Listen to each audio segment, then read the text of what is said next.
Welcome to Silent Struggle Story. You know what nobody wants to admit? That the world treats you differently when you're broke. Not because people are evil or shallow, but because money reveals something deeper about how we're wired as human beings. I'm going to tell you some uncomfortable truths today that might sting, but understanding this reality is the first step to changing your situation. Stick around because by the end of this video, you'll see exactly why respect and resources are connected, and more importantly, what you actually can do about it. Look, I need you to understand something right from the start. This isn't about making you feel bad. This isn't about judging anyone's financial situation. We've all been in tight spots. I've been there. Most successful people have been there. But what separates those who stay stuck from those who break through is their willingness to look at reality without flinching. So let's talk about the elephant in the room that everyone dances around. When you're broke, the world responds to you differently. Your opinions carry less weight. Your time is valued less. Opportunities somehow seem to find everyone except you. And the worst part? Deep down, you already know this. You feel it every single day. But here's what's interesting, and this is what we're really going to dig into today. It's not actually about the money itself. It's about what being broke signals to the world and to yourself. So take a breath. Maybe grab some water, because we're about to go deep on something most people are too uncomfortable to discuss, honestly. The perception paradox. Why financial status affects credibility. Here's the brutal truth that hits first. When you're struggling financially, people automatically question your judgment about everything, not just money. Think about it. If someone's giving you advice about relationships, career moves, or even something completely unrelated like fitness or parenting, and then you find out they're barely keeping the lights on, doesn't a little voice in your head start asking questions? It shouldn't matter, right? But it does. And there's actually a psychological reason for this. Humans use shortcuts to evaluate credibility. We look for what researchers call proof of competence. Money, whether we like it or not, has become one of the most visible scorecards of adult competence in modern society. It's not fair, it's not always accurate, but it's real. When you can't manage your own finances, people unconsciously assume you might not be great at managing other areas of life either. Now here's where it gets really interesting. This perception creates a vicious cycle. Because people respect you less, they give you fewer opportunities. Fewer opportunities mean less income. Less income reinforces the perception. Round and round it goes. I've seen this play out dozens of times. Someone with genuinely great ideas gets ignored at work. Why? Because they showed up in a worn-out car while their colleague with mediocre ideas but a nice watch gets promoted. The colleague didn't have better ideas. They just had better packaging that signaled success, and before you say that's shallow, remember, we all do this. You do it too. You judge books by their covers every single day because you have to. Your brain can't do deep analysis on every single person you encounter, so it uses shortcuts. The key is understanding this game so you can play it strategically instead of being played by it. The invisible walls. How poverty limits your network access. Let's talk about something that doesn't get discussed enough. Being broke physically locks you out of rooms where life-changing connections happen. I'm not talking about some secret society nonsense. I'm talking about very practical, very real barriers. That conference, where industry leaders gather, costs $800 to attend. That networking dinner is at a restaurant where entrees start at $50. That golf club where deals actually get made has a $5,000 membership fee. You're not invited to these spaces when you're broke, and even if you somehow got an invitation, you can't afford to participate. But here's what's even more insidious. The people in your immediate circle when you're struggling financially are usually struggling too. It's not their fault, it's just reality. And while there's absolutely nothing wrong with these people as human beings, the hard truth is that struggling people generally know other struggling people. They don't have the connections that lead to opportunities. They don't have insider information about job openings. They can't introduce you to someone who can change your trajectory.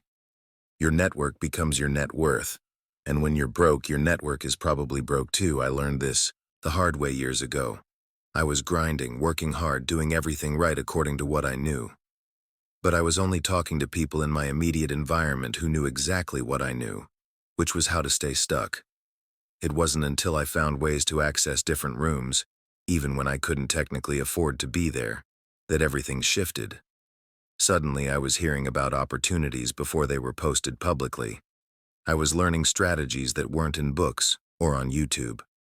I was meeting people who saw potential in me because they operated from abundance, not scarcity. The rooms you're in determine the information you receive. The information you receive determines the actions you take. The actions you take determine your results, and money is often the price of admission to better rooms. The respect equation: time, energy, and perceived value. Here's something that's going to sound harsh but needs to be said. When you're broke, people feel less obligated to respect your time. Have you noticed this? When you're struggling financially, people will cancel on you last minute. They'll show up late. They'll reschedule repeatedly. They'll ask you to do things for free or for exposure. But watch how differently they treat someone they perceive as successful or wealthy. Suddenly everyone's on time. Everyone's professional. Everyone understands that person's time is valuable. Why? Because respect is directly tied to perceived value, and society has decided that financial success is a key indicator of value. It's messed up, but it's true. Your boss will think nothing of asking you to stay late when you're the low-paid employee. But that high-paid consultant who charges $300 an hour? Their time is sacred. Nobody dares waste it. Same with your energy. When you're broke, people expect you to hustle harder, work longer hours, sacrifice more. There's this unspoken assumption that because you need the money, you should be grateful for whatever scraps come your way. But wealthy people? They're celebrated for setting boundaries, for having work-life balance, for saying no to things that don't align with their values. The exact same behavior gets interpreted completely differently based on financial status. I watched this happen with a friend who went from struggling artist to successful entrepreneur.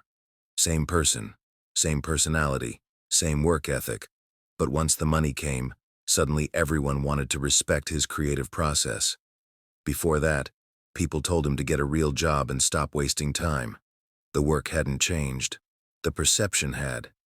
And here's the really tricky part. This external perception seeps into your self-perception. When the world treats your time as worthless, you start believing it's worthless. You stop setting boundaries. You accept disrespect as normal. You undercharge for your services. You tolerate behavior you shouldn't tolerate. The lack of external respect erodes your self-respect, which makes you even more likely to accept situations that keep you broke. It's a psychological trap that's incredibly hard to escape without conscious effort. The decision-making trap: how financial stress destroys judgment. Now we need to talk about what being broke does to your actual decision-making ability, because this is where things get really complicated. When you're in financial stress, your brain literally works differently. There's research on this. Scarcity mindset changes how you process information and make choices. When you're worried about making rent, when you're calculating whether you can afford groceries, when you're dodging phone calls from bill collectors, your mental bandwidth gets consumed. Scientists have measured this. Financial stress can reduce cognitive function by the equivalent of 13 IQ points. 13 points. That's the difference between average intelligence and struggling with basic tasks. You're not thinking clearly when you're broke because you can't. Your brain is in survival mode. And here's the cruel irony. This is precisely when you need to make your best decisions. When you're broke, every choice matters more. That job offer, that business opportunity, that investment of time or money, you can't afford mistakes. But your ability to evaluate options is compromised by the very stress that makes those decisions so critical. So what happens? You make short-term choices that feel necessary for survival, but destroy long-term potential. You take the job that pays slightly more right now instead of the one with better growth potential. You skip investing in education or skills because you need that money for immediate expenses. You sell things for quick cash instead of holding assets that could appreciate. Every decision is filtered through the question, can I afford this right now, instead of will this move me forward? And people watch you make these decisions. They see you choosing the quick fix over the strategic play. They see you unable to delay gratification. They see you in reactive mode instead of proactive mode. And whether consciously or unconsciously, they judge your decision-making ability. They lose respect for your judgment. Which means when opportunities come up that require someone with good judgment, you're not considered. Again, it's a cycle. Bad decisions made under financial stress lead to more financial stress, which leads to more bad decisions. Breaking this cycle requires awareness and often requires finding ways to reduce the immediate pressure enough that your brain can function properly again. The confidence crisis. When self-worth becomes net worth. Let's dig into something deeply personal. What being broke does to your confidence and sense of self-worth. Because this might be the most destructive aspect of all. When you're struggling financially month after month, year after year, it starts eating away at how you see yourself. You begin to internalize society's judgment. You start believing maybe you're not capable. Maybe you don't deserve better. Maybe this is just who you are. I've been there. Looking in the mirror and feeling like a failure because society measures success primarily through financial achievement. Watching friends buy houses, go on vacations, upgrade their lives while you're still figuring out how to make ends meet. It's devastating to your sense of self. And this confidence crisis shows up in ways you don't even realize. It's in how you walk into a room. It's in how you speak or don't speak up. It's in how you present yourself for opportunities. When you feel broke, you act broke. Your body language changes. Your energy changes. You become apologetic for existing in spaces. You shrink yourself. And people pick up on this instantly. Confidence is magnetic. Lack of confidence is repelling. Fair or not, people respect confidence. They follow confidence.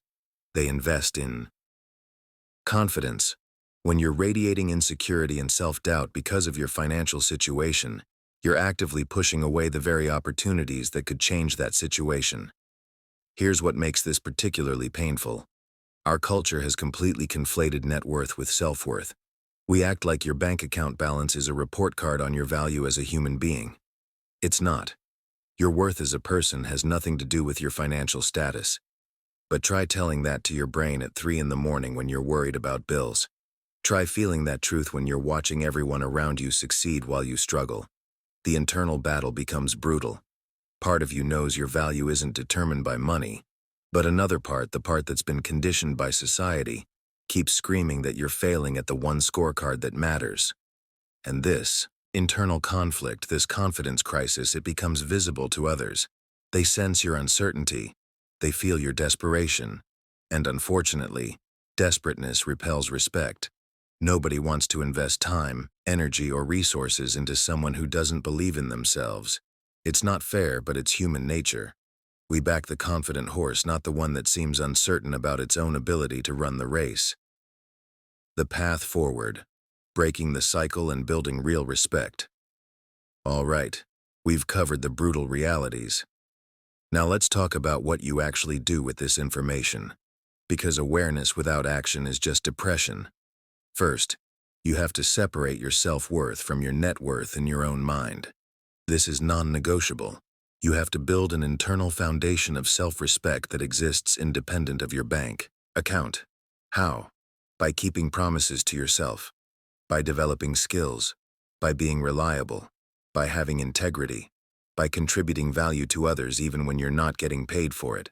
Respect yourself first, and eventually others follow. Second, you play the long game while surviving the short game.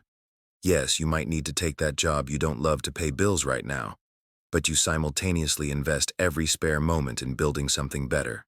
You learn, you grow, you strategize. You don't let survival mode become your permanent mode. Third, you become obsessive about getting into better rooms even when it's uncomfortable. Find free networking events. Volunteer for organizations where successful people gather. Use social media strategically to connect with people above your current level. When you can't afford the membership fee, find the free alternative. The rooms. You're in matter more than almost anything else. Fourth, you make visible progress. Here's a secret. People don't actually respect wealth as much as they respect momentum. Someone who's moving from broke to building gets more respect than someone who inherited money and coasts.